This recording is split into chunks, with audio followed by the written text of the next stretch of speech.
যদি আপনারা সার্ভিস লেয়ারের কাজ দেখেছেন, আশা করি সেটা ভালোভাবে বুঝতে পেরেছেন। এবার আমরা ডিপেন্ডেন্সি ইনজেকশন সম্পর্কে আরেকটু বিস্তারিত জানার চেষ্টা করব।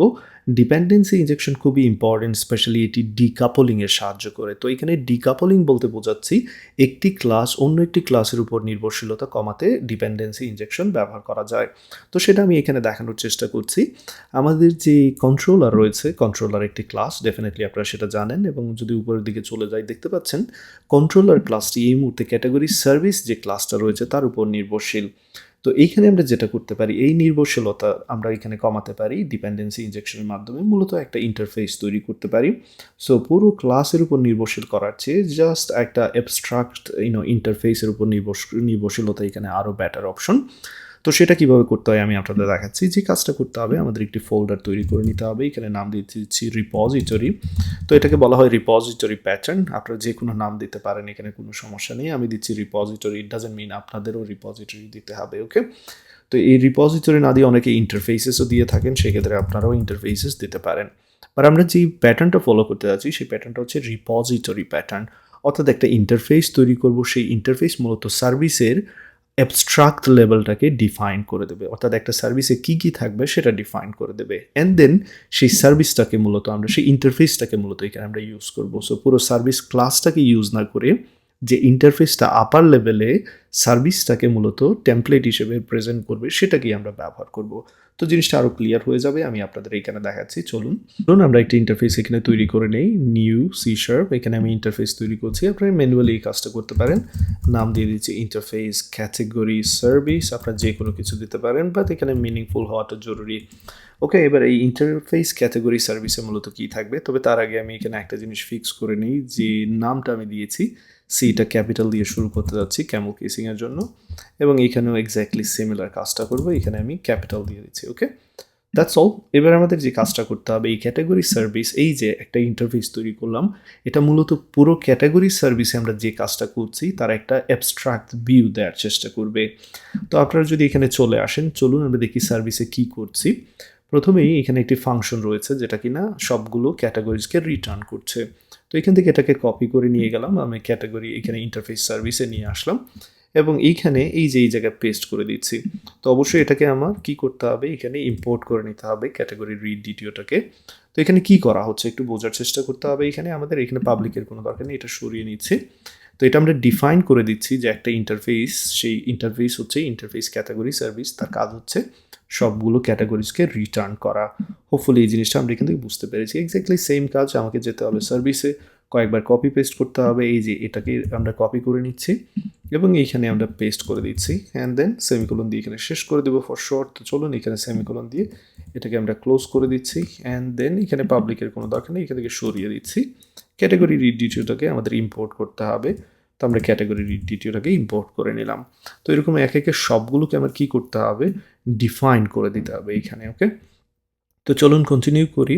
এখান থেকে এটা কপি করে নিচ্ছি, সার্ভিসে চলে আসলাম, এখানে পেস্ট করে দিচ্ছি, সেমিকোলন দিয়ে শেষ করে দিলাম, অ্যান্ড দেন আমরা এরকম কন্টিনিউ করব। নেক্সট ওয়ান, এই যে আপডেটের জন্য সেম কপি করে নিচ্ছি, ইন্টারফেস ক্যাটাগরি সার্ভিসে আমরা এখানে অ্যাবস্ট্রাক্ট লেভেলটা ডিফাইন করে দিচ্ছি, অবশ্যই সেমিকোলনের প্রয়োজন।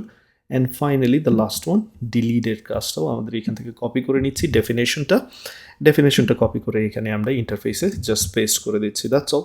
হোপফুলি এখানে যা যা করেছি আপনারা বুঝতে পেরেছেন। এখানে আমাদের আসলে পাবলিকের কোনো দরকার নেই, এখান থেকে পাবলিক সরিয়ে দিচ্ছি, এখান থেকেও পাবলিক সরিয়ে দিচ্ছি, এবং এইখান থেকে পাবলিক সরিয়ে দিচ্ছি। গ্রেট।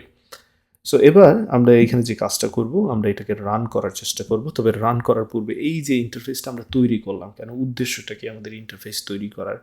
আমাদের এই ইন্টারফেসটা তৈরি করার প্রথম উদ্দেশ্য হচ্ছে সার্ভিস অবশ্যই ইন্টারফেসটাকে, এই টেমপ্লেটটাকে ইউজ করবে। তো চলুন সার্ভিসে চলে আসি। এই ক্লাসটা এখানে মেকশিওর করবে যে সার্ভিসটাকে আমরা তৈরি করেছি, ইন্টারফেস ক্যাটাগরি সার্ভিস, তাকে সে ফলো করছে, সেটা হচ্ছে প্রথম কথা। ওকে, এখানে বারবার একটা এরর আসতেছে, সেটা আমি এখানে জাস্ট মেকশিওর করে নিচ্ছি। That's all. গ্রেট। এবার চলুন কন্টিনিউ করি। তো এটা হচ্ছে প্রথম কথা। এবার লক্ষণীয় বিষয়, যদি আমি এটা ইনকেস ইউজ না করি তো কি হবে, ইমিডিয়েটলি এখানে এরর দেখাবে যে আপনি যে টেমপ্লেটটা তৈরি করেছেন সেই টেমপ্লেট কিন্তু আপনি ফলো করছেন না। সেটা হচ্ছে একটা বিষয়, ওকে? অ্যান্ড পরবর্তী যে বিষয়টা সেটা হচ্ছে আমরা এবার চলে যাব যে ডিকাপলিংয়ের যে বিষয়টা আমি বলেছিলাম, যে পুরো একটা ক্লাসের উপর এরকম ডিপেন্ড হওয়ার চেয়ে আমরা সার্ভিস যেটা ইন্টারফেস তৈরি করেছি আপার লেভেল সেটা ব্যবহার করব। তো চলুন সেটা করি। ইন্টারফেস ক্যাটাগরি সার্ভিসটাকে এখানে নিয়ে আসি। ইন্টারফেস ক্যাটাগরি সার্ভিস এবং সেই ইন্টারফেস ক্যাটাগরি সার্ভিসের একটা এখানে আমরা প্যারামিটার হিসেবে কনস্ট্রাক্টর প্যারামিটার হিসেবে নিব এবং দ্যাটস অল, এতটুকু চেঞ্জ। এবার পুরো ক্লাসটাকে রিপ্লেস করে শুধু আপার লেভেলের যে টেমপ্লেটটা রয়েছে অর্থাৎ ইন্টারফেস সেটাকে ব্যবহার করছি এখানে।